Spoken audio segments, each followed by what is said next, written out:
ಎಲ್ರಿಗೂ ನಮಸ್ಕಾರ ಬಂಧುಗಳೇ. ಸಾಮಾನ್ಯವಾಗಿ ವಾಡಿಕೆಯಲ್ಲಿ ಒಂದು ಮಾತಿದೆ, ಚಿತೆ ಎನ್ನುವುದು ಸತ್ತ ವ್ಯಕ್ತಿಯನ್ನು ಸುಟ್ಟರೆ ಚಿಂತೆ ಎನ್ನುವುದು ಜೀವಂತ ವ್ಯಕ್ತಿಯನ್ನು ನಿರಂತರವಾಗಿ ಸುಡುತ್ತದೆ, ಇಂಚಿಂಚಾಗಿ ಅವನನ್ನು ಸುಡುತ್ತದೆ ಎನ್ನುವಂಥ ಮಾತಿದೆ. ಅದೇ ರೀತಿ ಭಯ ಕೂಡ ಮನುಷ್ಯನನ್ನು ಪ್ರತಿ ಕ್ಷಣಕ್ಕೂ ಅವಸಾನದತ್ತ ತಳ್ಳುತ್ತದೆ. ಹಾಗಂತ ಭಯವೇ ಬೇಡವಾ ಎನ್ನುವಂತಹ ಪ್ರಶ್ನೆಗೆ ಪ್ರಾಜ್ಞರು ನೀಡುವ ಉತ್ತರ ಖಂಡಿತವಾಗಿಯೂ ಒಂದಲ್ಲ ಒಂದು ಭಯ ಮನುಷ್ಯನಿಗೆ ಬೇಕೇ ಬೇಕು. ಕನಿಷ್ಠ ಪರಮಾತ್ಮನ ಭಯವನ್ನಾದರೂ ಮನುಷ್ಯ ಹೊಂದಿರಬೇಕು, ಇಲ್ಲದಿದ್ದರೆ ಅಹಂಕಾರಿಯಾಗ್ತಾನೆ ಅನ್ನುವಂಥ ಮಾತಿದೆ. ಹಾಗಂತ ಭಯವನ್ನು ಮೈಗೂಡಿಸಿಕೊಂಡ್ರೆ ಬದುಕು ದುಸ್ತರವಾಗ್ತದೆ ಎನ್ನುವುದು ಕೂಡ ಪ್ರಾಜ್ಞ ನುಡಿ. ಅಂದ ಹಾಗೆ ಈ ಭಯಮುಕ್ತ ಸಮಾಜದ ನಿರ್ಮಾಣ ಹೇಗೆ, ನಮ್ಮನ್ನು ನಾವು ಭಯದಿಂದ ದೂರ ಇರಿಸುವುದು ಹೇಗೆ ಎನ್ನುವಂಥ ಪ್ರಶ್ನೆಗೆ ಬಹಳ ಕಾಲದಿಂದ ಉತ್ತರವನ್ನು ಹುಡುಕುವ ಪ್ರಯತ್ನಗಳಾಗ್ತಾ ಇದೆ. ಆ ನಿಟ್ಟಿನಲ್ಲಿ ನಮ್ಮ ಟಿವಿ ಒಂದು ಕಾರ್ಯಕ್ರಮ ಮಾಲಿಕೆಯನ್ನು ತಮ್ಮ ಮುಂದೆ ಪ್ರಸ್ತುತಪಡಿಸುತ್ತಿದ್ದೇವೆ. ಭಯಮುಕ್ತ ಸಮಾಜ ಅಥವಾ ಮನೋಜಯ. ಈ ಕಾರ್ಯಕ್ರಮದಲ್ಲಿ ತನ್ಮಯ್ ಗೋಸ್ವಾಮಿ ಅವರು ನಿಮಗೆ ಯಾವ ರೀತಿ ಭಯದಿಂದ ದೂರ ಆಗಬೇಕು ಎನ್ನುವಂಥರ ಬಗ್ಗೆ ಮಾಹಿತಿಯನ್ನು ಕೊಡ್ತಾರೆ. ಹಾಗಾಗಿ ಅವರನ್ನು ನಿಮ್ಮೆಲ್ಲರ ಪರವಾಗಿ ಮತ್ತು ನಮ್ಮ ಟಿವಿಯ ಸಮಸ್ತ ಬಂಧುಗಳ ಪರವಾಗಿ ಹೃತ್ಪೂರ್ವಕವಾಗಿ ಸ್ವಾಗತಿಸುತ್ತಿದ್ದೇನೆ. ಹೇಳಿ, ಭಯ ಅದರ ರೂಪಗಳು ಬೇರೆ ಬೇರೆ, ಹೆಸರುಗಳು ಕೂಡ ಬೇರೆ ಬೇರೆ ಇದೆ. ಆದರೆ ಒಂದಲ್ಲ ಒಂದು ರೀತಿಯಲ್ಲಿ ಮಾನವನನ್ನು ನಿರಂತರವಾಗಿ ಕಾಡುವುದಂತೂ ಸತ್ಯ. ಈ ಭಯದ ಬಗ್ಗೆ, ಅದರ ಸ್ವರೂಪಗಳ ಬಗ್ಗೆ ಇವತ್ತಿನ ಮಾಲಿಕೆಯಲ್ಲಿ ತಿಳಿಸ್ಕೊಡ್ಬೇಕಾಗಿ ನೀವು ಹೇಳಿದ ಹಾಗೆ ಭಯ ಬೇಕು. ಭಯ ಇಲ್ಲದಿದ್ದರೆ ನಾವು ತಪ್ಪು ಮಾಡಬಹುದು, ಖಂಡಿತ ನಾವು ಜಾಗ್ರತೆ ಬಿಡ್ಕೊಡ್ಬಹುದು. ಖಂಡಿತ. ಆದರೆ ಆ ಭಯ ಬೇರೆ, ಹೆದರಿಕೆ ಬೇರೆ. ಹೆದರಿಕೆ ಎನ್ನುವುದು, ಹೆದರಿಕೆ ಬಹಳ ಡೇಂಜರಸ್. ಬಹಳ ಹೆದರಿಕೆಯಿಂದವೇ ನಾವು ಭಯ ಪಡಬೇಕು. ಯಾವ ವಿಷಯ ನಿಜವಾಗಿ ಇಲ್ಲ ಅಂತ ಆದ್ರೂ ನಮಗೆ ಮನಸ್ಸು ಒಳಗೆ ಹೆದರಿಕೆ ಭ್ರಾಮಕ ಭಯ. ನೋಡಿ, ನಾಳೆ ಏನಾಗ್ತದೆ ಯಾರಿಗೆ ಗೊತ್ತುಂಟು? ಯಾರಿಗೆ ಗೊತ್ತಿಲ್ಲ ನಾಳೆ ಏನಾಗುತ್ತೆ. ಖಂಡಿತ. ನಾಳೆ ಏನಾದ್ರೆ ಅದನ್ನು ನಾವು ತಯಾರಾಗಿ ಇರಬೇಕು, ನಾವು ರೆಡಿ ಇರಬೇಕು. ಅದು ಮುಖ್ಯ. ನಾವು ಅದರ ಬಗ್ಗೆ ಭಯ ಮಾಡಿಕೊಂಡು ಚಿಂತೆ ಮಾಡಿಕೊಂಡು ನಮ್ಮನ್ನು ಒಳಗೆ ಸುಟ್ಟುತ್ತಾ ಕೂತಿದ್ರೆ ಏನು ಪ್ರಯೋಜನ ಆಗೋದಿಲ್ಲ. ಒಂದು ಒಳ್ಳೆ ಮಾತಿದೆ, ಒಬ್ಬ ಮನುಷ್ಯನ ಸಕ್ಸಸ್ವನ್ನು ನೋಡಿಕೊಂಡು ಹೊಟ್ಟೆ ಕಿಚ್ಚು ಮಾಡಬಾರ್ದು. ಆ ಸಕ್ಸಸ್ ಹಿಂದೆ, ಆ ಸಾಫಲ್ಯತನ ಹಿಂದೆ ಏನು ಕಾರಣ ಇದೆ, ಏನು ಶ್ರಮ ಇದೆ, ಅದನ್ನು ನಾವು ನೋಡಲಿಕ್ಕೆ ಪ್ರಯತ್ನ ಮಾಡಬೇಕು. ಇದೇ ತರ ಸಮಸ್ಯೆಯಿಂದ ನಾವು ಭಯಪಡಬಾರದು, ಸಮಸ್ಯೆಯ ಕಾರಣ ನಮ್ಮ ಹತ್ರ ಬರಬಾರದು, ಇದರಿಂದ ನಾವು ಭಯಪಡಬೇಕು. ಈಗ ಉಲ್ಟಾ ಆಗಿದೆ. ನಾವು ಈಗ ಉದಾಹರಣಕ್ಕೆ ಈಗನ ವರ್ತಮಾನ ಪರಿಸ್ಥಿತಿಯಲ್ಲಿ ಕೊರೋನಾ ನಡೀತಾ ಇದೆ. ವೀಕ್ಷಕರೇ, ಕೊರೋನಾ ಶಬ್ದ ಬಂದ ಕೂಡಲೇ ನಿಜವಾಗಿ ಭಯ ತುಂಬ ಜಾಸ್ತಿ ಆಗಿದೆ ಜನರಿಗೆ. ಇವತ್ತು ನೀವು ಟಿವಿ ಓಪನ್ ಮಾಡಿದ ತಕ್ಷಣ ಒಂದೇ ನ್ಯೂಸ್ ನಿಮಗೆ ಕೇಳಲಿಕ್ಕೆ ಸಿಗ್ತದೆ, ನೋಡಲಿಕ್ಕೆ ಸಿಗ್ತದೆ. ಅದು ಕೊರೋನಾ ಪ್ರಾರಂಭ ಆಗುವಾಗ, ಇದು ಏಪ್ರಿಲ್ ಮಾಸದಲ್ಲಿ ವಿಶೇಷವಾಗಿ 23 ಮಾರ್ಚ್ನಿಂದ ನಾವು ನೋಡುವಾಗ ನಾವು ಟಿವಿಯಲ್ಲಿ ನೋಡ್ತಾ ಇದ್ದೆ, ಚೈನಾದಲ್ಲಿ ಜನ ದಾರಿಯಲ್ಲಿ ನಡ್ಕೊಂಡು ಹೋಗುವಾಗಲೇ ಬೀಳ್ತಾ ಇದ್ದಾರೆ. ಒಂದು ಬಿಲ್ಡಿಂಗ್ ಅಲ್ಲಿ ಜನದ ಒಂದು ಹೆಣಗಳ ರಾಶಿ ಬಿದ್ದಿದೆ, ಜನ ಹಿಡ್ಕೊಂಡು ಹೋಗ್ತಾ ಇದ್ದಾರೆ, ಆಂಬ್ಯುಲೆನ್ಸ್. ಈ ತರದ ವಾತಾವರಣ ನೋಡಿ ಕೊರೋನಾದಿಂದ ಜನ ಸಾಯುವುದು, ಮತ್ತೆ ಕೊರೋನಾದ ಭಯದಿಂದ ಹೆದರಿಕೆಯಿಂದವೇ ಜನರಿಗೆ ಹಾರ್ಟ್ ಅಟ್ಯಾಕ್ ಆಗೋದು, ಬೇಸರ ಆಗೋದು, ಅಂತ ಸಮಸ್ಯೆಗಳು ಸಹ ತುಂಬಾ ಬಂದಿದೆ. ನಮ್ಮ ಎಷ್ಟೋ ಜನ ಆತ್ಮಹತ್ಯೆಯನ್ನು ಮಾಡಿಕೊಂಡಿದ್ದಾರೆ. ಇದು ಭಯದ ಮತ್ತೊಂದು ರೂಪ, ಅದು ಅದರದ್ದೇ ರೂಪ. ನಿಜವಾಗಿ ವೀಕ್ಷಕರೇ, ನಮ್ಮ ಬಹಳ ಇಂಪಾರ್ಟೆಂಟ್ ಇದು ಒಂದು ನಮ್ಮ ವಿನಂತಿ. ಕೊರೋನಾ ಸಮಸ್ಯೆ, ಆ ಸಮಸ್ಯೆಯಿಂದ ನಾವು ಹೇಗೆ ನಮ್ಮನ್ನು ರಕ್ಷಿಸಬಹುದು, ಪರಿಹಾರ ಏನು ಮಾಡಬೇಕು, ಇದರ ಬಗ್ಗೆ ನಾವು ವಿಚಾರ ಮಾಡಬೇಕು, ಚಿಂತನೆ ಮಾಡಬೇಕು. ಒಳ್ಳೆ ಜನರು ಯಾರತ್ರ ಇದರ ಬಗ್ಗೆ ಮಾಹಿತಿ ಇದೆ, ಡಾಕ್ಟರ್ಗಳಿದ್ದಾರೆ, ಅವ್ರ ಹತ್ರ ಹೋಗಬೇಕು. ಆದರೆ ನಾವು ಇದರಿಂದ ಭಯಪಟ್ಟರೆ ಏನು ಪ್ರಯೋಜನ ಆಗೋದಿಲ್ಲ. ಈಗ ಕೊರೋನಾ ವಿಷಯವೇ ಒಂದು ನಾವು ಸಪೋಸ್ ಒಂದು ಉದಾಹರಣೆಗೆ ತಗೊಂಡ್ರೆ, ಕೊರೋನಾ ಒಂದು ತುಂಬ ಸಮಯದಿಂದ ನಡೆಯುವಂಥದ್ದು. ಇದು ಒಂದು ವೈರಸ್, ಇವತ್ತು ಬರಲಿಲ್ಲ.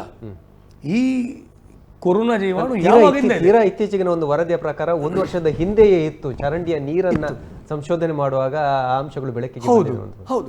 ಈಗ ಏನಾಗ್ತದೆ, ಕೊರೋನಾ ಯಾವಾಗಿಂದ ಇದೆ? ಇನ್ಫ್ಲೂಯೆನ್ಸಾ ಯಾವಾಗಿಂದ ಇದೆ, ಆದರೆ ಇದು ನೋವೆಲ್ ಕೊರೋನಾ. ಹೌದು. ನೋವೆಲ್ ಕೊರೋನಾ ಅಂತ ಹೇಳಿದ್ರೆ ಇದು ಹೊಸತ್ ಒಂದು ವಿಚಿತ್ರವಾದ ಇದು ಒಂದು ವೈರಸ್, ಯಾವುದು ಯಾವ ವೆದರ್ ಅದು ಇಫೆಕ್ಟ್ ಇಲ್ಲದೆ ಇವು ಬದುಕ್ತಾನೆ. ವಿಷಯ ಸತ್ಯ, ಜಾಗ್ರತೆ ಇರಬೇಕು. ಜಾಗ್ರತೆಗೆ ಏನು ಮಾಡಬೇಕು? ಸೋಷಿಯಲ್ ಡಿಸ್ಟೆನ್ಸಿಂಗ್ ಮಾಡಬೇಕು, ಆಯಿತು. ಕೈ ಸ್ಯಾನಿಟೈಸ್ ಮಾಡಬೇಕು, ಎರಡನೇ.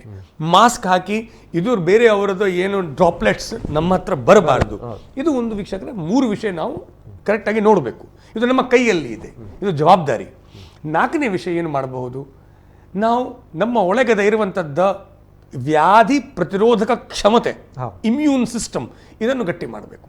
ಇಮ್ಯೂನ್ ಸಿಸ್ಟಮ್ ಗಟ್ಟಿ ಮಾಡಲಿಕ್ಕೆ ಬಹಳ ದೊಡ್ಡ ಕೆಲಸ ಏನಿಲ್ಲ. ಕರೆಕ್ಟಾಗಿ ನಾವು ಎಕ್ಸಸೈಸ್ ಮಾಡಿದರೆ, ಪ್ರತಿದಿನ ನಿತ್ಯ ವ್ಯಾಯಾಮ, ದಿನನಿತ್ಯ ವ್ಯಾಯಾಮ, ಯೋಗ, ಧ್ಯಾನ, ದಿನನಿತ್ಯ ಯೋಗ, ಮತ್ತೆ ನಮ್ಮ ಒಳಗೆ ಒಂದು ಆತ್ಮಬಲ ಇದೆ. ಆ ಆತ್ಮಬಲಕ್ಕಿಂತ ದೊಡ್ಡ ಇಮ್ಯೂನ್ ಸಿಸ್ಟಮ್ ಅನ್ನು ಗಟ್ಟಿ ಮಾಡುವಂಥದ್ದ ಬಲ ಯಾವುದಿಲ್ಲ. ಆತ್ಮಬಲವನ್ನು ಗಟ್ಟಿ ಮಾಡಿ ನಾವು ಏನು ತಿಂದರೆ ಕರೆಕ್ಟಾಗಿ ಜೀರ್ಣ ಆದರೆ, ಹಸುವೆ ಚೆನ್ನಾಗಿ ಆದರೆ, ವೀಕ್ಷಕರೇ 3 ವಿಷಯ ಹೇಳ್ತೇನೆ. ಒಬ್ಬ ಮನುಷ್ಯನಿಗೆ ಹಸುವೆ ಕರೆಕ್ಟಾಗಿ ಚೆನ್ನಾಗಿ ಆದರೆ, ಟೈಮ್ ಊಟ ಮಾಡಿದರೆ, ಆಹಾರ ನಿದ್ರೆ ಮೈಥುನ ಅಂತ ನಾವು ಹೇಳಿದ್ವಿ. ಆಹಾರ ನಿದ್ರೆ ಭಯ ಮೈಥುನಂ ಚಹ ಮೇತದಿ ತೇಷಾಂ ಪಶುಭಿ ನರಾಣಾಂ ಧರ್ಮೋ ಹಿ ಮೇತದ್ ಅಧಿಕೋ ವಿಶೇಷ ಧರ್ಮೋ ವಿಹೀನ ಪಶುಭಿ ಸಮಾನ. ಈಗ ಆಹಾರ ಊಟ ಮಾಡುವಾಗ ನಾವು ಯಾವ ಥರ ಊಟ ಮಾಡಬೇಕು, ಇಟ್ಸ್ ಇಂಪಾರ್ಟೆಂಟ್. ನಮ್ಮ ದೇಶ ಕಾಲ ಪರಿಸ್ಥಿತಿ ನೋಡಿಕೊಂಡು, ಇವತ್ತು ಉದಾಹರಣಕ್ಕೆ ಈಗ ಮಳೆಕಾಲ ನಡೀತಾ ಇದೆ. ಮಳೆಕಾಲದಲ್ಲಿ ಅಗ್ನಿ ಬಲ ಇರುವುದಿಲ್ಲ, ಆದರೆ ಡೈಜೆಸ್ಟ್ ಮಾಡಲಿಕ್ಕೆ ಆಗುವುದಿಲ್ಲ, ಜೀರ್ಣ ಶಕ್ತಿ ಕಡಿಮೆ ಇರ್ತದೆ. ಸೆಕೆ ಕಾಲ ಇತ್ತು ಇದಕ್ಕಿಂತ ಮೊದಲು, ಅದಕ್ಕೆ ದೇಹ ಬಲ ಸಹ ಕಡಿಮೆ ಆಗಿದೆ. ಆವಾಗ ನಾವು ಆಹಾರ ಸ್ವಲ್ಪ ಕಮ್ಮಿ ಪ್ರಮಾಣದಲ್ಲಿ ತಗೊಳ್ಬೇಕು. ಎಕ್ಸಸೈಸ್ ಮಾಡಿ ನಮ್ಮ ಬೆವರು ಆದಷ್ಟು ಜಾಸ್ತಿ ನಾವು ಬೆವರಬೇಕು. ಅದರಿಂದ ಎಲ್ಲ ಟಾಕ್ಸಿನ್ಸ್ ಎಲ್ಲ ಹೊರಗೆ ಹೋಗ್ತವೆ. ಕಲ್ಮಶಗಳು ಹೊರಗೆ ಹೋದ್ಮೇಲೆ ಮತ್ತೆ ನಾವು ಬಿಸಿ ಆಹಾರ, ಬಿಸಿ ನೀರು ಕುಡಿದು, ಈಗ ಉದಾಹರಣಕ್ಕೆ ನೀರಲ್ಲಿ ಸ್ವಲ್ಪ ಜೀರಿಗೆ, ಸ್ವಲ್ಪ ಕೊತ್ತಂಬರಿ ಬೀಜದ ಪುಡಿ ಮಿಕ್ಸ್ ಮಾಡಿ ಈ ನೀರು ಕುಡಿದ್ರೆ, ಸಾಧ್ಯವಾದ್ರೆ ಸ್ವಲ್ಪ ಅರಿಶಿನ ಪುಡಿ ಸಹ ಹಾಕಬಹುದು. ಹಾಲಿಗೆ ಹಾಕಿದ್ರೆ ಬಹಳ ಒಳ್ಳೆಯದು ಅರಿಶಿನ ಪುಡಿ. ಅರಿಶಿನ ಸ್ವಲ್ಪ ಕಹಿ ಇದ್ರೆ ನೀರಿಗೆ ಸಹ ಸೇರ್ಬಹುದು, ಬಟ್ ಹಾಲಿಗಂತೂ ಅದ್ಭುತವಾದ ರಿಸಲ್ಟ್ಸ್ ಕೊಡ್ತದೆ. ಈ ಒಂದು ಅಂತ ಎಲ್ಲ ಒಳ್ಳೆ ಆಹಾರ ಸೇವನೆ, ನಮ್ಮ ಅಡಿಗೆ ಗೋಡೆಯಲ್ಲಿ ಇರುವಂಥದ್ದು ಈ ಎಲ್ಲ ಸ್ಪೈಸಸ್ಗಳನ್ನು ಸೇವನೆ ಮಾಡಿದರೆ ನಮ್ಮ ಇಮ್ಯುನಿಟಿ ಗಟ್ಟಿ ಆಗ್ತದೆ. ಒಂದು ಅಮೃತ ಬಳ್ಳಿ ನಿಜವಾಗಿ ಸುಮ್ಮನೆ ವಿಷಯ ಅಲ್ಲ, ಹೆಸರು ಹೇಳ್ತದೆ ಅಮೃತ. ನಾನು ನನ್ನ ವ್ಯಕ್ತಿಗತ ವೈದ್ಯಕೀಯ ವೃತ್ತಿಯಲ್ಲಿ ನೋಡಿದ್ದೇನೆ, ಅಮೃತ ಬಳ್ಳಿಯದ ಪ್ರಯೋಗ ಯಾರು ಸಹ ನಿತ್ಯ ಪ್ರತಿದಿನ ಮಾಡ್ತಾರೋ ಅವರಿಗೆ ಇಮ್ಯುನಿಟಿ ಪ್ರಾಬ್ಲಮ್ ಬರುವುದಿಲ್ಲ. ವೈರಸ್ ಬಂದರೂ ಸಹ ನಿಮ್ಮ ಈ ದೇಹ ರೂಪಿ ದೇವಸ್ಥಾನದ ಒಳಗೆ ತುಂಬ ದಿನ ಇರುವುದಿಲ್ಲ, ಬಿಟ್ಟು ಹೋಗ್ಲೇಬೇಕು. ಅವನು 72 hours ಒಳಗೆ ಯಾವುದು ವೈರಸ್ ಬ್ಯಾಕ್ಟೀರಿಯಾ ಆಗಲಿ ಅವನಿಗೆ ಈ ಒಂದು ಕ್ಷೇತ್ರ ಇಷ್ಟವೇ ಆಗುವುದಿಲ್ಲ. ಯಾಕೆಂದ್ರೆ ಇಲ್ಲಿ ಅಮೃತ ಬಳ್ಳಿಯದ ಅಮೃತ ಕುತ್ಕೊಂಡಿದೆ, ಬಿಟ್ಟು ಹೋಗ್ತಾನೆ ಅವ. ಸೊ ಅಮೃತ ಬಳ್ಳಿದ ಪ್ರಯೋಗ ಮಾಡಿ. ಅಮೃತ ಬಳ್ಳಿ ಹೇಗೆ ಸಿಗ್ಬೋದು? ನಿಮ್ಮ ಅಮೃತ ಬಳ್ಳಿ ನೀವು ಹುಡುಕಲಿಕ್ಕೆ ಹೋದರೂ ಕೆಲವರಿಗೆ ಸಿಗಲಿಲ್ಲದ್ರೆ ಅಮೃತ ಅರಿಷ್ಟ ಸಿಗ್ತದೆ. ನೀವು ಯಾವುದೋ ಒಂದು ಶಾಪಿಗೆ ಆಯುರ್ವೇದಿಕ್ ಅಂಗಡಿಯಲ್ಲಿ ಹೋದರೆ ಅಲ್ಲಿ ನಿಮಗೆ ಗುಡೂಚಿ, ನೀವು ಹೇಳಿದರೆ ಗುಡೂಚಿ ಕ್ಯಾಪ್ಸೂಲ್ ಕೊಡಿ, ಅಮೃತದ ಕ್ಯಾಪ್ಸೂಲ್ ಕೊಡ್ತಾರೆ. ನೀವು ಅದನ್ನು ಪೌಡರ್ ಸಿಗ್ತದೆ, ಅದನ್ನು ಒಂದು ಚಮಚೆ ಪುಡಿಯನ್ನು ಅರ್ಧ ಲೋಟೆ ನೀರಿಗೆ ಮಿಕ್ಸ್ ಮಾಡಿ ಕುಡಿದ್ರೆ ಸಾಕು. ಅಮೃತ ಬಳ್ಳಿ ತಗೊಳ್ಳಿ. ಈ ಥರ ನೋಡಿ, ಈಗ ನೀವು ಪ್ರಾಬ್ಲಮ್ ಬಗ್ಗೆ ಯೋಚನೆ ಮಾಡ್ತಾ ಇದ್ದೀರಿ, ಆವಾಗ ಹೆದರಿ ಕೊಡ್ತದೆ. ಸೊಲ್ಯೂಷನ್ ಬಗ್ಗೆ ಯೋಚನೆ ಮಾಡಿದರೆ ಹೆದರಿಕೆ ಹೋಗ್ತದೆ. ಸೊ ನಾವು ಪ್ರಾಬ್ಲಮ್, ಈ ಸಮಸ್ಯೆ ಬಗ್ಗೆ ಚಿಂತನೆ ಮಾಡೋದ್ರ ಬದಲಿಗೆ ಈ ಸಮಸ್ಯೆದ ಏನು ಪರಿಹಾರ ಇದೆ ಇದರದ ಬಗ್ಗೆ ನಾವು ಚಿಂತನೆ ಮಾಡಿದರೆ, ಸೊಲ್ಯೂಷನ್ ಸಿಕ್ಕಿದರೆ, ನಮಗೆ ಪರಿಹಾರ ಸಿಕ್ಕಿದರೆ, ಆವಾಗ ಭಯದಿಂದ ನಾವು ಗೆಲ್ಲಿಸಲಿಕ್ಕೆ ಆಗ್ತದೆ. ಖಂಡಿತ. ಆ ಭಯವನ್ನು ಹೇಗೆ ದೂರ ಮಾಡೋದು? ಕೇವಲ ಪರಿಹಾರ ಮಾತ್ರನಾ ಅಥವಾ ಮಾನಸಿಕವಾಗಿ ದೃಢತೆಯನ್ನು ಸಾಧಿಸೋದು? ನೋಡಿ, ಸಾವು ನಿಶ್ಚಿತ, ಎಲ್ರಿಗೂ ಗೊತ್ತಿರುವಂಥ ಸತ್ಯ, ಆದರೂ ಹೆದರ್ತೇವೆ ನಿತ್ಯ. ಬಹುಶಃ ಅದರ ಮಧ್ಯೆ ಇನ್ನೊಂದು ಅಂಶ, ಕೊರೋನಾ ಬಂದ ಕೂಡಲೇ ಸಾವು ಖಂಡಿತ ಇಲ್ಲ, 100ಕ್ಕೆ 3 ಜನ ಕೂಡ ಸಾಯ್ತಾರಲ್ಲೂ ಗೊತ್ತಿಲ್ಲ. ಅದು ವೈದ್ಯಕೀಯ ಬಹಳ. ಇವತ್ತನ ನೀವು ಕರೆಕ್ಟಾಗಿ ರೇಷಿಯೋ ನೋಡಿದರೆ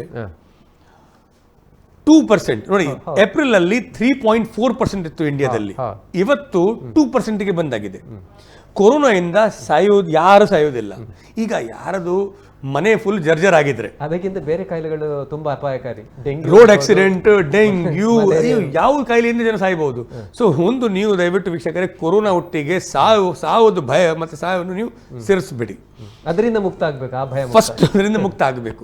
ಮತ್ತೆ ನೀವು ಕೇಳಿದಾಗೆ ಭಯದ ನಿಜವಾದ ಕಾರಣ ಏನು? ಹೊರಗದ ವಿಷಯಗಳು, ಕೊರೋನಾ ಆಗಲಿ, ದಾರಿಯಲ್ಲಿ ಡ್ರೈವಿಂಗ್ ಮಾಡುವಾಗ ಆಗಲಿ, ನೀವು ಕೆಲಸ ಮಾಡ್ತಾ ಇದ್ದೀರಿ ನಿಮ್ಮ ಮನೆಯಲ್ಲಿ ನಿಮ್ಮ ಮಕ್ಕಳು ಹೇಗಿದ್ದಾರೆ ಇದರ ಬಗ್ಗೆ ಭಯವಾಗಲಿ, ಇದು ಎಲ್ಲ ಹೊರಗಡೆದ ನಿಮಿತ್ತಗಳು. ಇದರದ ಕಾರಣ ನಮ್ಮ ಒಳಗೆ ಇದೆ. ಅದು ತುಂಬ ಡೀಪ್ ಇರ್ತದೆ. ಅದನ್ನು ತೆಗಿಲಿಕ್ಕೆ ಪ್ರಯತ್ನ ಮಾಡಬೇಕು. ಆ ಪ್ರಯತ್ನ ಹೇಗೆ? ಡೈಲಿ ನೀವು ದಿನನಿತ್ಯ ನಾವು 1/4 ಗಂಟೆ ವೀಕ್ಷಕರೇ 15 ನಿಮಿಷ ನೀವು ಧ್ಯಾನ ಮುದ್ರೆಯಲ್ಲಿ ಕೂತು ಚಿನ್ಮಯಿ ಮುದ್ರಾ ಕೈಯಲ್ಲಿ ಇಟ್ಟು ಧ್ಯಾನ ಮಾಡಿ ಇಡೀ ಜಗತ್ತನ್ನು ಮರೆತು ಅಗತ್ಯ ಇಲ್ಲ ಯೋಚನೆ ಮಾಡಲಿಕ್ಕೆ ಒಳಗೆದ ಒಂದು ಶಕ್ತಿಯನ್ನು ನಾವು ನೋಡಬೇಕು. ನಮ್ಮ ಒಳಗೊಂದು ಮಾತು ಬರಬೇಕು. ಈ ಪ್ರಕೃತಿಯಲ್ಲಿ ಹೇಗೆ ಶಕ್ತಿ ಇದೆ ಆ ಶಕ್ತಿ ನಮ್ಮ ಒಳಗೆ ಸಹ ಇದೆ.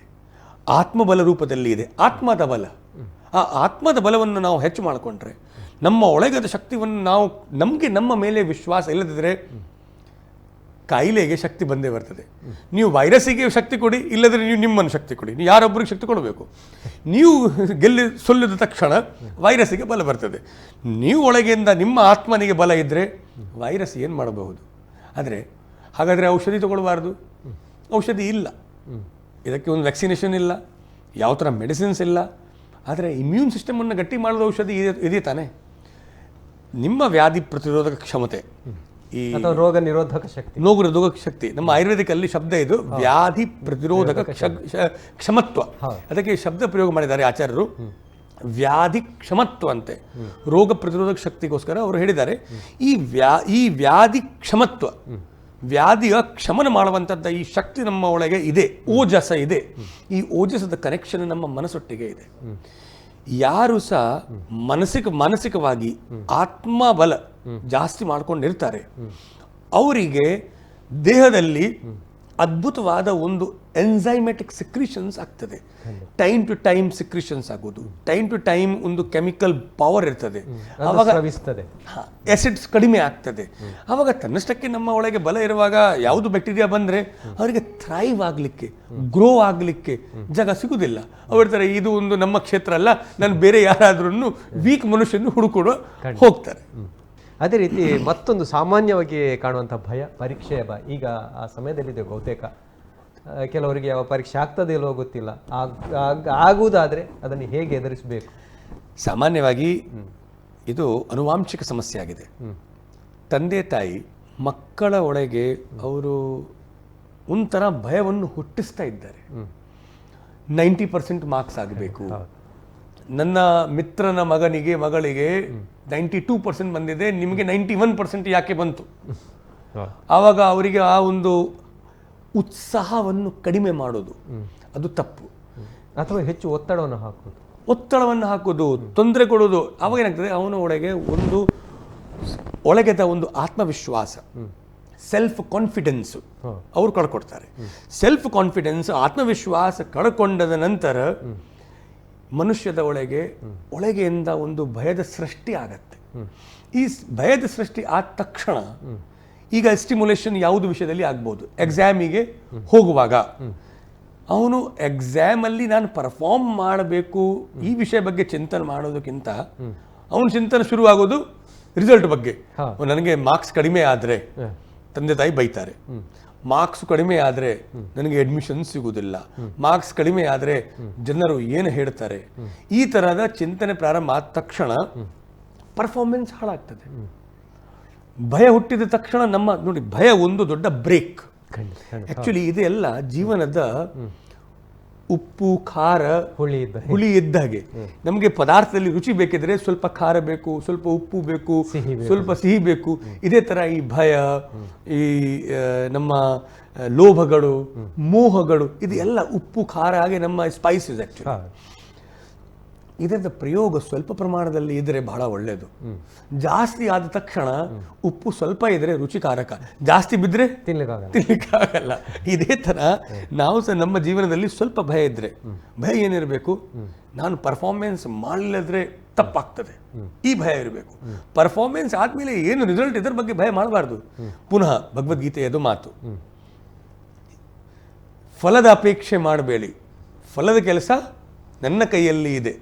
ನೀವು ಏನು ಭಯಪಡಬೇಕು, ನೀವು ನಿಮ್ಮ ಬೆಸ್ಟ್ ಕೊಡಲಿಲ್ಲ, ಕರ್ಮಣ್ಯೇವಾಧಿಕಾರಸ್ತೆ ಮಾ ಫಲೇಶು ಕದಾಚನ. ನೀವು ಕರ್ಮಣ್ಯೇವಾಧಿಕಾರಸ್ತೆ ಮಾಡಿ, ಉತ್ಸಾಹದಲ್ಲಿ ಕರ್ಮ ಮಾಡಿ. ಉದಾಹರಣಕ್ಕೆ ಯಾವ ಪರಿಸ್ಥಿತಿಯಲ್ಲಿ ಸಿಕ್ಕಿದ್ರೆ ನಮಗೆ, ಈಗ ಕೊರೋನಾ ಪರಿಸ್ಥಿತಿ ಬಂತು, ಈಗ ಎಕ್ಸಾಮಲ್ಲಿ, ಈಗ ಎಕ್ಸಾಮಿನೇಷನ್ಸ್ ಮಕ್ಕಳಿಗೆ, ಈಗ ಯಾವಾಗ PUC ಅವರಿಗೆ SLC ಅವರಿಗೆ ಎಕ್ಸಾಮ್ ಆಗಲಿಕ್ಕೆ ಇತ್ತು, ಎಕ್ಸಾಮ್ ಇಲ್ಲ, ಅವರಿಗೆ ಟಚ್ ಹೋಗಿದೆ, ಓದುದು, ಒಮ್ಮೆ ಎಕ್ಸಾಮ್ ಬರ್ತದೆ, ಆವಾಗ ಅವರಿಗೆ ಪ್ರೆಷರ್ ಆಗ್ತದೆ. ಆ ಪ್ರೆಷರ್ವನ್ನು ಗೆಲ್ಲುವಂಥದ್ದ ಒಂದು ಒಳಗೆ ಒಂದು ಬಲ, ಆದಷ್ಟು ನಾವು ಪ್ರಯತ್ನ ಮಾಡಿ ನಮ್ಮ ಮಕ್ಕಳಿಗೆ ನಾವು ಕೊಟ್ಟರೆ, ನಮ್ಮ ಮಕ್ಕಳ ಒಳಗೆ ಭಯವನ್ನು ನಾವು ಗೆಲ್ಲಿಸಬಹುದು. ಎರಡೆರಡು ಭಯ, ಒಂದು ಕಡೆ ಪರೀಕ್ಷೆಯ ಭಯ, ಮತ್ತೊಂದು ಕೊರೋನಾ ಎನ್ನುವಂತಹ ಆ ರೋಗ ನಮಗೆ ಅಂಟಿಕೊಳ್ಳುತ್ತಾ ನೋಡಿ. ಪ್ರಕೃತಿ ಇದು ಒಂದು ನಿಯಮ. ಮನುಷ್ಯ ಒಂದು ಬಹಳ ಒತ್ತಡದಲ್ಲಿ, ಬಹಳ ತೀವ್ರ ವೇಗದಿಂದ ಯಾವ ಕಡೆ ಹೋಗ್ತಾ ಇದ್ದಾನೆ ಗೊತ್ತಿಲ್ಲದೆ ಸೀದಾ ಮುಂದೆ ಹೋಗ್ತಾ ಇದ್ರು. ಹೋಗ ದುಡ್ಡು ದುಡ್ಡು ದುಡ್ಡು, ಹೋರಾಟ ಹೋರಾಟ ಹೋರಾಟ, ಯಾರಕ್ಕೋಸ್ಕರ ಗೊತ್ತಿಲ್ಲ. ದುಡ್ಡು ಮಾಡ್ತಾ ಇದ್ದಾರೆ, ಯಾರಕ್ಕೋಸ್ಕರ ಗೊತ್ತಿಲ್ಲ. ಊಟ ಮಾಡಲಿಕ್ಕೆ ಸಮಯ ಇಲ್ಲ, ಆರೋಗ್ಯ ಹಾಳು ಮಾಡಿಕೊಂಡು ದುಡ್ಡು ಸಂಪಾದನೆ ಮಾಡಿ ಕೊನೆಗೆ ಆ ದುಡ್ಡದಿಂದ ಪುನಃ ಆರೋಗ್ಯ ಸಂಪಾದಿಸಲಿಕ್ಕೆ ಡಾಕ್ಟರ್ಗಳ ಹತ್ರ ಹೋಗುದು, ಕೊನೆಗೆ ಅಕೌಂಟ್ ಬ್ಯಾಲೆನ್ಸ್ ಶೂನ್ಯ. ಇದೇ ಕೆಲಸ ಆಗ್ತಾ ಇತ್ತು. ಪ್ರಕೃತಿ ನ್ಯಾಯ ಕೊಡುವುದು. ಪ್ರಕೃತಿ ನೋಡಿದ್ರು ಇವರಿಗೆ, ಮನುಷ್ಯನಿಗೆ ಏನು ಹೇಳಿದ್ರು ಸಹ ಮನುಷ್ಯ ಕೇಳ್ತಾ ಇಲ್ಲ, ಅರ್ಥ ಆಗ್ತಾ ಇಲ್ಲ ಇವರಿಗೆ. ಕೊನೆಗೆ ಒಂದು ಸಣ್ಣದ ಒಂದು ವೈರಸ್ ನೋಡಿ, ಈ ಕಣ್ಣಿಗೆ ಕಾಣದ ಕ್ರಿಮಿ ಎಲ್ಲರ ಕಣ್ಣು ತೆರೆಸಿದೆ. ಇಷ್ಟು ಸಮಸ್ಯೆ ಆಗಿದೆ. ಎಷ್ಟು ಅದ್ಭುತವಾದ ಮಾತಾಡಿದ್ರಿ ನವೀನ್ ಅವರೇ. ನೋಡಿ, ಇವತ್ತನ ಪರಿಸ್ಥಿತಿಯಲ್ಲಿ ಇಕನಾಮಿಕ್ ಫೇಲಿಯರ್ ಆಗಿದೆ, ಎಜುಕೇಶನ್ ಕಂಪ್ಲೀಟ್ ಸ್ಟಾಪ್ ಆಗಿ ಹೋಗಿದೆ, ಹೋಟೆಲ್ ಇಂಡಸ್ಟ್ರಿ ಬಂದ್, ಏವಿಯೇಷನ್ ಇಂಡಸ್ಟ್ರಿ ಬಂದ್ ಆಗಿದೆ, ಕೆಲಸ ಮಾಡಲಿಕ್ಕೆ ಕಷ್ಟ ಆಗಿದೆ, ದುಡ್ಡು ಕೊಡೋವರೆಗೆ ದುಡ್ಡು ಕೊಡ್ಲಿಕ್ಕೆ ಇಲ್ಲ, ಜನರು ಬರ್ತಾ ಇಲ್ಲ. ಈ ಒಂದು ಸಮಸ್ಯೆಯ ಸಮಯ ಯಾಕೆ ಬಂತು, ಇದರ ಬಗ್ಗೆ ನಾವು ಯೋಚನೆ ಮಾಡಬೇಕು. ಪ್ರತಿಯೊಬ್ಬರು ಮನುಷ್ಯ ಆಕ್ಚುಲಿ ಒಂದು ಹೇಳ್ತೇವಲ್ಲ, ಒಂದು ಸಮಾಜದ ಸಹ ಒಂದು ಮನಸ್ಸಿರ್ತದೆ, ಸಮಾಜದ ಸಹ ಒಂದು ವಿಚಾರ ಇದೆ. ಇಡೀ ಸಮಾಜವೇ ನೆಗೆಟಿವ್ ದಾರಿಗೆ ಹೋಗುವಾಗ ಆ ಸಮಾಜದಲ್ಲಿ ಇರೋರು ಎಲ್ಲರೂ ಆ ಕಡೆ ಹೋಗ್ತಾ ಇದ್ರು. ಇವಾಗ ಒಂದು ಆತ್ಮಚಿಂತನಕ್ಕೆ ಇದು ಒಂದು ಅದ್ಭುತವಾದ ಸಮಯ ಬಂದಿದೆ. ನಾವು ಆತ್ಮಚಿಂತನ ಮಾಡಬೇಕು. ಇವಾಗ ಒಂದು ಸಂಕ್ರಮಣ ಕಾಲ, ಇದು ಅದ್ಭುತವಾದ ಸಂಕ್ರಮಣ ಕಾಲ. ಇದು ಒಂದು ಒಳ್ಳೆ ಅವಕಾಶ. ಆಕ್ಚುಲಿ ಇದು ಒಂದು ಒಳ್ಳೆ, ನಮಗೆ ಒಂದು ವಿವೇಚನೆ ಮಾಡಲಿಕ್ಕೆ ಬಂದಿದ್ದ ಶಕ್ತಿ ಕೊಡುವಂಥದ್ದು ಇದು ಸಮಯ. ನಾವು ಯೋಚನೆ ಮಾಡಬೇಕು, ನಮ್ಮ ಮಕ್ಕಳಿಗೆ ಈ ಥರ ಸಮಸ್ಯೆ ಬರಬಾರ್ದಕ್ಕೆ. ನಮ್ಮ ಈ ಮನುಷ್ಯ ಲೋಕದಲ್ಲಿ ಭವಿಷ್ಯದಲ್ಲಿ ಅಂಥ ಸಮಸ್ಯೆ ಬರುವುದಿಲ್ಲ. ಯಾವಾಗ ಬರುವುದಿಲ್ಲ, ಜವಾಬ್ದಾರಿ ನಮ್ಮ ಮೇಲೆ ಇದೆ. ನಾವು ಯಾಕೆ ಬದುಕಬೇಕು, ಜನರಿಗೂ ಒಳ್ಳೆ ಮಾಡೋದಕ್ಕೋಸ್ಕರ ಬದುಕಬೇಕು. ಉದಾಹರಣಕ್ಕೆ, ಮುಂಚೆ ನೀವು 50 ವರ್ಷದ ಹಿಂದೆ ಬಿಡಿ, 20 ವರ್ಷದ ಹಿಂದೆ ಜನರು ಕೆಲಸ ಯಾಕೆ ಮಾಡ್ತಾ ಇದ್ರು, ನನಗೆ ಕೆಲಸ ಮಾಡಿ ಒಂದು ಜನರಿಗೆ ಒಳ್ಳೆ ಮಾಡಬೇಕು. ಇತ್ತೀಚೆಗೆ 20 ವರ್ಷದಲ್ಲಿ ನೀವು ಕರೆಕ್ಟಾಗಿ ಅವಲೋಕಿಸಿ, ಜನರು ಕೆಲಸ ಮಾಡೋದು ದುಡ್ಡುಗೋಸ್ಕರ ಮಾತ್ರ. ಸಂಬಳ ಎಷ್ಟು, ಒಬ್ಬನನ್ನು ಲೂಟಿ ಮಾಡ್ತಾ ಇದ್ದಾನೆ, ಇನ್ನೊಬ್ಬೊಬ್ಬನನ್ನು ಲೂಟಿ ಮಾಡ್ತಾ ಇದ್ದಾನೆ. ಲೂಟಿದೇ ಒಂದು ವ್ಯಾಪಾರ ನಡೀತಾ ಇತ್ತು. ಆದರೆ ಇವಾಗ ಟೈಮ್ ಚೇಂಜ್ ಆಯಿತು. ನಾವು ನಮ್ಮ ಕರ್ತವ್ಯ ಮಾಡೋಣ, ಬೇರೆ ಎಲ್ಲ ದೇವರು ನೋಡ್ತಾರೆ. ಮಗು ಹುಟ್ಟುವಾಗ ಅವನಿಗೆ ತಿನ್ನಲಿಕ್ಕೆ ಆಗುವುದಿಲ್ಲ, ಅವನಿಗೆ ಹೋಗಿ ಕೆಲಸ ಮಾಡಿ ದುಡ್ಡು ಸಂಪಾದನೆ ಮಾಡಲಿಕ್ಕೆ ಆಗುವುದಿಲ್ಲ. ಆವಾಗ ದೇವರು ತಾಯಿ ಎದೆಯಲ್ಲಿ ಹಾಲು ಕೊಡಲಿಲ್ವಾ? ಹಾಗಾದ್ರೆ ನಮಗೆ ಹಲ್ಲು ಕೊಡುವಾಗ ಅನ್ನ ಕೊಡುವುದಿಲ್ವಾ ಎಂಬ ಆ ಒಂದು ಆತ್ಮವಿಶ್ವಾಸ ಪುನಃ ಬರ್ತಾ ಇದೆ ಈ ಕೊರೋನಾ ಸಮಯದಲ್ಲಿ. ನಾವು ಈ ಕೊರೋನಾವನ್ನು ಕಲಿಸ್ತಾ ಇದೆ. ಬಹುಶಃ ಮನುಷ್ಯ ಕೂಡ ಒಂದು ರೀತಿಯಲ್ಲಿ ಆಲೋಚನೆ ಮಾಡ್ತದೆ, ಇದು ನನಗಾಗಿ ಕೊಟ್ಟಿರುವಂತಹ ಒಂದು ವರ ಅಂತ ದೇವರಲ್ಲ, ನಾವು ಹಿರಿಯರಿಂದ ಎರವಲು ಪಡ್ಕೊಂಡಿರುವಂತಹ ಒಂದು ಭೂಮಿ. ಇದನ್ನು ಮತ್ತೊಬ್ಬರಿಗೆ ವರ್ಗಾಯಿಸುವ ಅನಿವಾರ್ಯತೆ ಇದೆ, ನಮ್ಮ ಕರ್ತವ್ಯ ಹೌದು, ಜವಾಬ್ದಾರಿ. ನಿಜ ಸತ್ಯ. ನಿಜವಾಗಿ ಈ ಪ್ರತಿಯೊಂದು ಸಮಸ್ಯೆ ಒಳಗೆ ಏನಾದ್ರೂ ಒಂದು ಅದ್ಭುತವಾದ ಮೆಸೇಜ್ ಇದೆ. ಆ ಮೆಸೇಜನ್ನು ತಗೊಂಡ್ರೆ ಸಾಕು. ಈಗ ಆಯಿತು, ಇದು ಕೊರೋನಾದಿಂದ ಲಾಭ. ಕೊರೋನಾ ಕಾಯಿಲೆ ಯಾರಿಗೂ ಆಗಿದ್ರೆ, ಕೊರೋನಾ ಪಾಸಿಟಿವ್ ಆದರೆ ಅವರು ಏನು ಮಾಡಬೇಕು? ಖಂಡಿತ ನೋಡಿ, ಇದು ಬಹಳ ಸೂಕ್ಷ್ಮ ವಿಷಯ. ನಾವು ಮಾತಾಡ್ತೇವೆ ಕೊರೋನಾ ಚಿಂತೆ ಮಾಡಬೇಡಿ, ಕೊರೋನಾ ಆದರೆ ಏನು, ಇಮ್ಯುನಿಟಿ ಗಟ್ಟಿ ಮಾಡಿ. ನನ್ನನ್ನು ಕಣ್ಣಿಂದ ನೋಡಿದ್ದೇನೆ, ಯಾರಿಗೆ ಕೊರೋನಾ ಪಾಸಿಟಿವ್ ಆಗಿದೆ ಅವರದ ಮನಸ್ಥಿತಿ ಎಷ್ಟು ಕಷ್ಟದಾಗ್ತದೆ. ಡೆಲ್ಲಿಯಿಂದ ನನ್ನ ಒಬ್ಬ ಕ್ಲಾಸ್ಮೇಟದ ಫೋನ್. ಅವನು ಒಂದು IT ಕಂಪನಿಯಲ್ಲಿ ಇಲ್ಲಿ ನಿಮ್ಮ ನೋಯ್ಡಾ ಅಲ್ಲಿ ಕೆಲಸ ಮಾಡ್ತಿದ್ದ, ದೊಡ್ಡ ಕಂಪನಿ. ಫೋನ್ ಬರ್ತಾನೆ, ನನಗೆ ಕಂಪಲ್ಸರಿಯಲ್ಲಿ ಟೆಸ್ಟಿಂಗ್ ಇತ್ತು, ಟೆಸ್ಟಿಂಗ್ ಮಾಡುವಾಗ ನನಗೆ ಕೊರೋನಾ ಪಾಸಿಟಿವ್ ಬಂದಿದೆ. ಹೇಳ್ತಿದ್ದೆ ನನ್ನ ಮಗಳಿಗೆ, ನನ್ನ ಹೆಂಡತಿಯವರಿಗೆ ಬರಬಾರ್ದು, ಏನು ಮಾಡಬೇಕು? ಆ ಪರಿಸ್ಥಿತಿಯಲ್ಲಿ ನಾವು ಫೀಲ್ ಮಾಡಬೇಕು, ನಮ್ಮ ಜನರಿಗೆ ಕೊರೋನಾ ಬಂದರೆ, ನಿಜವಾದ ಪಾಸಿಟಿವ್ ಅಂದರೆ, ಅದೇ ಆವಾಗ ನಾವು ಅವರನ್ನು ಭಯವನ್ನು ಮನಸ್ಸಿಂದ ತೆಗೆಸಬೇಕು. ಆವಾಗ ಅವರಿಗೆ ಸೊಲ್ಯೂಷನ್ ಹೇಳಿ ಭಯವನ್ನು ತೆಗೆಸಬಹುದು.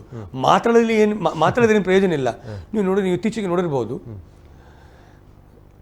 ಈ ಕೊರೋನಾ ಪ್ರಕರಣದ ಮೊದಲು ನೀವು ಇಂಗ್ಲಿಷ್ ಡಾಕ್ಟರ್ಗಳು, ಅಲೋಪತಿಕ್ ಡಾಕ್ಟರ್ಗಳನ್ನು ನೀವು ಯಾವಾಗಲೂ ಟಿವಿಯಲ್ಲಿ ಮಾತಾಡೋದು ಬಹಳ ಕಡಿಮೆ. ಜನಸಾಮಾನ್ಯರಲ್ಲಿ ಹೋಗಿ ಕಾಯಿಲೆ ಬಗ್ಗೆ ಒಂದು ಮಾಹಿತಿ ಕೊಡೋದು ಬಹಳ ಕಡಿಮೆ ಇತ್ತು. ನಾನಂತೂ ನೋಡಲೇ ಇಲ್ಲ. ಅವರು ಕೂತ್ಕೊಳ್ಳೋದು, ಮಾತು ಬಹಳ ಕಡಿಮೆ. ಹೋಗಿ ಕಾಯಿಲೆ ಹೇಳಿ, ಅವರು ಹೇಳ್ತಾರೆ ಓಕೆ ಬ್ಲಡ್ ಟೆಸ್ಟ್ ಮಾಡಿ ಬನ್ನಿ. ಬ್ಲಡ್ ಟೆಸ್ಟ್ ಮಾಡಿದ ಮೇಲೆ ನಿಮಗೆ ಈ ಇಷ್ಟು ಕೊಲೆಸ್ಟ್ರಾಲ್ ಇದೆ, ಎಷ್ಟು ನಿಮಗೆ ESR ಇದೆ, ಇನ್ಫೆಕ್ಷನ್ ಜಾಸ್ತಿ ಆಗಿದೆ, ಇದಕ್ಕೆ ಈ ಆಂಟಿಬಯೋಟಿಕ್ ಮತ್ತು ಈ ಮಾತ್ರೆ ತಗೊಳ್ಳಿ, ಹೋಗಿ. ಮಾತಾಡಲಿಕ್ಕೂ ಇಲ್ಲ. 1 ಮಿನಿಟ್ ಒಳಗೆ ನೀವು ಪೇಷಂಟ್ ಹೇಳ್ತಾ ಇರ್ತಾನೆ ಟೆನ್ಷನ್. ಅವ್ರು ಆಯಿತು, ನೀವು ಪತ್ತೆ ಏನು ಮಾಡಬೇಕು ಹೇಳಿದ್ರೆ ಅವ್ರ ಪುಸ್ತಕಗಳಲ್ಲಿ ಪತ್ತೆ ಹೇಳಲೇ ಇಲ್ಲ. ಈವಾಗ ಫಸ್ಟ್ ಟೈಮ್ ಕೊರೋನಾದ ಔಷಧಿ ಇಲ್ಲದಿರುವಾಗ ಎಲ್ಲ ಮೆಡಿಕಲ್ ಸಿಸ್ಟಮ್ ಡಾಕ್ಟರ್ಗಳು ಹೊರಗೆ ಬಂದು ದೊಡ್ಡ ಮಾತಾಡೋದು ಶುರು ಮಾಡಿದ್ದಾರೆ. ನಿಜವಾಗಿ ಇದು ಔಷಧಿ ಆಂಟಿಬಯೋಟಿಕ್ ಇಲ್ಲ, ಔಷಧಿ ವ್ಯಾಕ್ಸಿನ್ಸ್ ಇಲ್ಲ, ಔಷಧಿ ಆಂಟಿವೈರಲ್ ಮೆಡಿಸಿನ್ಸ್ ಇಲ್ಲ. ಜನರಿಗೆ ಹೇಳುವಂತ, ನಿಮ್ಮ ಒಳಗೆ ಇರುವಂತದ್ದ ಕಾಯಿಲೆ ಒಟ್ಟಿಗೆ ಫೈಟ್ ಮಾಡಿ ಗೆಲ್ಲುವಂಥದ್ದು ಶಕ್ತಿ ಇದೆಯಲ್ಲ, ಅದು ಔಷಧಿ.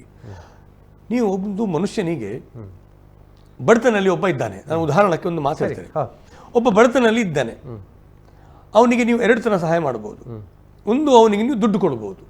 ದುಡ್ಡು ಕೊಟ್ಟರೆ ಆ ಕ್ಷಣಕ್ಕೆ ಅವನಿಗೆ ಖುಷಿ ಆಗ್ತದೆ, ಮತ್ತೆ ಸಮಸ್ಯೆಗೆ ಸಮಾಧಾನ ಆಯಿತು, ಸ್ವಲ್ಪ ದಿನ ಮಾತ್ರ.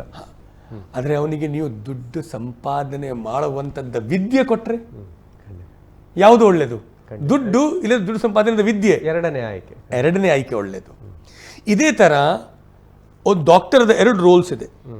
ಕಾಯಿಲೆಗೆ ಪೇಷಂಟ್ ಬಂದರೆ ಒಂದು ಕಾಯಿಲೆ ಸರಿ ಮಾಡೋದು ಕೆಲಸ, ಅದು ಆ ಕ್ಷಣ ನೀವು ಸರಿ ಮಾಡಿದ್ದೀರಿ, ಆಂಟಿಬಯೋಟಿಕ್ ಕೊಟ್ಟಿದ್ದೀರಿ, ಸರಿ ಆಯಿತು, ನಾಳೆ ಪುನಃ ಕಾಯಿಲೆ ಬರ್ತದೆ, ಆವಾಗ ಪುನಃ ಬರ್ತಾನೆ ನಿಮ್ಮ ಹತ್ರ. ಅದಕ್ಕಿಂತ ಕಾಯಿಲೆ ಬರದ ಹಾಗೆ ಜಾಗೃತಿಯನ್ನು, ಕಾಯಿಲೆ ಬರದಾಗಿ ಏನೇನು ಮಾಡಬೇಕು, ಈ ಒಂದು ಮಾಹಿತಿ ಕೊಟ್ಟು ಬಿಟ್ಟರೆ ಯಾವುದು ಒಳ್ಳೆಯದು? ಎರಡನೇ ಆಯ್ಕೆ ಒಳ್ಳೆಯದು. ಆಯುರ್ವೇದಿಕ್ ತಜ್ಞರ ಹತ್ರ 2 ಜವಾಬ್ದಾರಿ ಇದೆ. ನೀವೊಂದು ಕಾಯಿಲೆ ಸರಿ ಮಾಡಿ, ಎರಡನೇ ಕಾಯಿಲೆ ಬರದ ಹಾಗೆ, ಕಾಯಿಲೆ ಬರಬಾರದಕ್ಕೆ ಏನು ಮುಂಜಾಗ್ರತೆಗಳು, ವಿವರಣೆಗಳು, ಏನು ಆಹಾರ ತಿನ್ನಬೇಕು, ಏನು ವಿಹಾರ ಮಾಡಬೇಕು, ಎಲ್ಲಿ ಹೋಗಬೇಕು, ಏನು ಮಾಡಬೇಕು, ಏನು ಮಾಡಬಾರದು, ಇದು ಎಲ್ಲ ಮಾಹಿತಿ ಕೊಡೋದು ಕೆಲಸ ಆಯುರ್ವೇದಿಕ್ ಶಾಸ್ತ್ರದಲ್ಲಿ ಹೇಳಿದ್ದಾರೆ. ಇದು ನಮ್ಮ ಭಾರತೀಯ ಶಾಸ್ತ್ರದ ಅದ್ಭುತವಾದ ಒಂದು ದಾನ ಆ್ಯಕ್ಚುಲಿ. ಸೊ ಒಂದು ಆರೋಗ್ಯ ದಾನ ಮಾಡಬೇಕು ವೈದ್ಯ, ಆರೋಗ್ಯವನ್ನು ಸರಿ ಮಾಡಬೇಕು, ಜೊತೆಗೆ ಆರೋಗ್ಯ ದಾನ ಮಾಡಬೇಕು. ಆದರೆ ಜಾಗ್ರತೆಗೆ ಏನೇನು ಇರಬೇಕು ಆ ವಿಷಯಗಳನ್ನು ಹೇಳಬೇಕು, ಆವಾಗ ಭಯ ಇರೋದಿಲ್ಲ. ಡಾಕ್ಟರ್ ಮದ್ದು ಕೊಡ್ತಾನೆ, ಕಾಯಿಲೆ ಸರಿ ಮಾಡ್ತಾನೆ, ಆದರೆ ಕಾಯಿಲೆ ಪುನಃ ಬರಬಾರದು ಅಂತ ಜ್ಞಾನ ಕೊಳ್ಳಿಲ್ಲದ್ರೆ ಭಯ ಇರ್ತದೆ, ಭಯ ಉಂಟಾಗ್ತದೆ. ಆ ಭಯವನ್ನು ಕೊಲ್ಲುವಂಥದ್ದು ಔಷಧಿಯ ಜೊತೆಗೆ ಜ್ಞಾನವನ್ನು ನಾವು ನಮ್ಮ ರೋಗಿಗಳಿಗೆ, ನಮ್ಮ ಸಮಾಜದ ಜನರಿಗೆ ಕೊಟ್ಟು ಬಿಟ್ರೆ ಅದಕ್ಕಿಂತ ಅದ್ಭುತ ಕೆಲಸ ಯಾವುದಿಲ್ಲ. ಭಯಮುಕ್ತ ಸಮಾಜದ ನಿರ್ಮಾಣದಲ್ಲಿ ಒಂದು ದೊಡ್ಡ ಹೆಜ್ಜೆ. ಆಯುರ್ವೇದದ ಉದ್ದೇಶವೇ ರೋಗ ಮುಕ್ತ ಮತ್ತೆ ಭಯಮುಕ್ತ ಸಮಾಜ. ಜೀವನದಲ್ಲಿ ಭಯಮುಕ್ತಿ, ಭಯವನ್ನು ಸರಿ ಮಾಡಿ ಮತ್ತೆ ಪುನಃ ಭಯ ಹುಟ್ಟಬಾರದು, ಆ ಥರದ ಜ್ಞಾನ ಕೊಟ್ಟು ಬಿಟ್ಟರೆ ಸಾಕು. ಇದೇ ನಮ್ಮ ಕಾರ್ಯಕ್ರಮದ ಬಹುಶಃ ಉದ್ದೇಶ. ಮದುಗಳೇ, ತಾವು ನೋಡ್ತಾ ಇದ್ದೀರಿ ಭಯಮುಕ್ತ ಸಮಾಜದ ನಿರ್ಮಾಣ ಹೇಗೆ, ಅದರ ದಾರಿಗಳೇನು, ಯಾವೆಲ್ಲ ಜವಾಬ್ದಾರಿಗಳು ನಮ್ಮಲ್ಲಿದೆ, ಯಾವೆಲ್ಲ ಕರ್ತವ್ಯಗಳು ನಮಗಿದೆ, ಎಲ್ಲ ವಿಚಾರಗಳ ಬಗ್ಗೆ ತನ್ಮಯ್ ಗೋಸ್ವಾಮಿ ಅವರು ಮಾಹಿತಿಗಳನ್ನು ಕೊಟ್ಟಿದ್ದಾರೆ.